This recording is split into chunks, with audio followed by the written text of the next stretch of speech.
Bismillahirrahmanirrahim. Assalamualaikum warahmatullahi wabarakatuh. Innal hamdalillah nahmaduhu wa nasta'inuhu wa nastaghfiruh wa na'udzu billahi min syururi anfusina wa min sayyiati a'malina. May yahdihillahu fala mudilla lahu wa may yudlil fala hadiyalah. Asyhadu an la ilaha illallah wa asyhadu anna Muhammadan abduhu wa rasuluh. Allahumma shalli ala sayyidina Muhammad wa ala ali sayyidina Muhammad. Langsung saja. Di sini saya bernama Muhammad Yusuf Khairuddin dengan NIM 201111065, ingin mempresentasikan hasil makalah dari pemikiran kalam Muhammad bin Abdul Wahhab. Yang pertama, biografi dari Muhammad bin Abdul Wahhab. Muhammad bin Abdul Wahhab memiliki nama lengkap Muhammad bin Abd al-Wahhab bin Sulaiman bin Ali bin Muhammad bin Ahmad bin Rashid bin Barid bin Muhammad bin al-Masyari at-Tamimi al-Hambali an-Najdi. Muhammad bin Abdul Wahhab berasal dari kabilah Banu Tamimi. Ia lahir tahun 1115 Hijriah atau 1703 Masehi dan wafat tahun 1206 Hijriah atau 1792 Masehi. Beliau wafat di usia yang sangat tua dengan umur sekitar 91 tahun. Dan beliau belajar ilmu agama dasar bermazhab Hambali dari ayahnya yang juga seorang qadhi atau al-hakim. Muhammad bin Abdul Wahhab merupakan seorang ahli teologi agama Islam. Beliau juga adalah seorang ulama yang berusaha membangkitkan kembali pergerakan perjuangan Islam secara murni. Para pendukung pergerakan ini sesungguhnya menolak disebut Wahabi karena pada dasarnya ajaran Ibnu Wahhab menurut mereka adalah ajaran Nabi Muhammad, bukan ajaran tersendiri. Karenanya mereka lebih memilih untuk menyebut diri mereka sebagai salafis atau muwahhidun yang berarti satu Tuhan. Yang kedua, pemikiran kalam Muhammad bin Abdul Wahhab. Salah satu pelopor pembaruan dalam dunia Islam Arab adalah suatu aliran yang bernama Wahabiyah yang sangat berpengaruh di abad ke-19. Wahabiyah adalah suatu bagian dari firqah Islamiyah dibangun oleh Muhammad bin Abdul Wahhab pada tahun 1702 Masehi sampai dengan 1787 Masehi.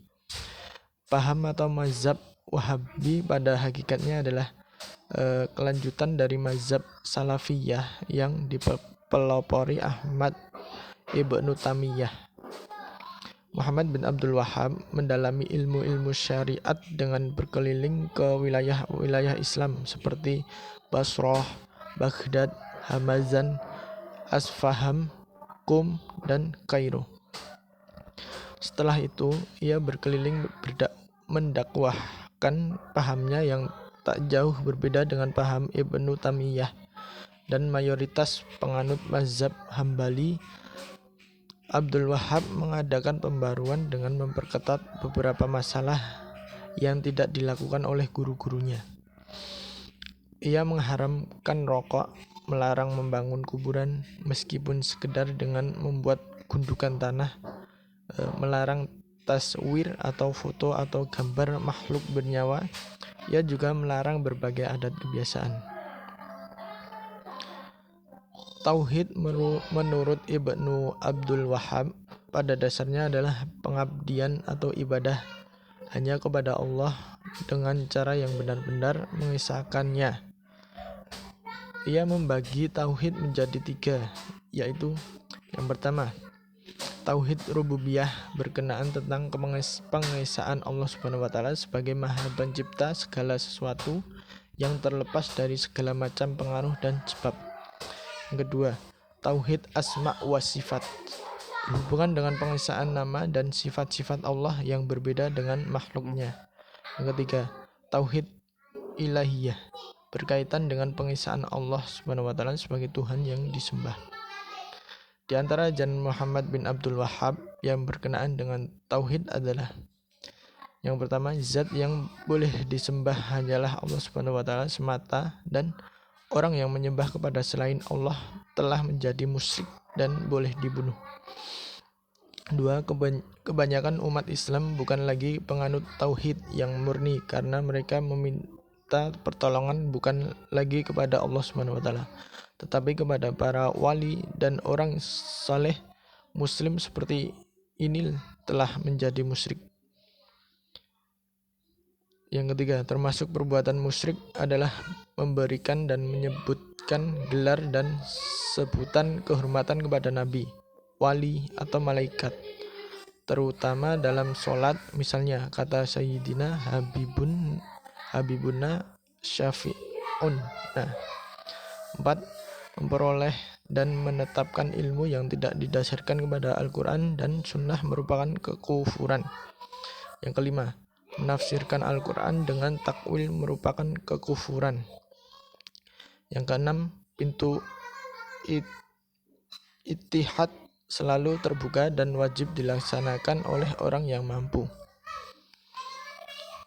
Syekh Muhammad bin Abdul Wahhab masih sempat juga menyibukkan diri untuk menulis beberapa karyanya yang terkenal antara lain: yang pertama, Kitab At-Tauhid; yang kedua, Kitab Al-Kabair; yang ketiga, Kasyifashi Syubhat; yang keempat, Mukhtasar Sirat Ar-Rasul; yang kelima, Masail Al-Jahiliyah; yang keenam, Usul Al-Iman; yang ketujuh, Fadail Al-Quran; yang ke-8, Fadail Al-Islam; yang ke-9, Majmu' Al-Hadis; yang 10, Mukhtasar Al-Insaf wa Asy Syarah Al-Kabir; yang ke-11, Al-Surat Salatasa; yang ke-12, Kitab Al-Masali Ilal Salah, dan lain sebagainya. Masih banyak lagi. Demikian hasil pemikiran dari Syekh Muhammad bin Abdul Wahhab. Semoga bermanfaat. Kurang lebihnya mohon maaf. Wassalamualaikum warahmatullahi wabarakatuh.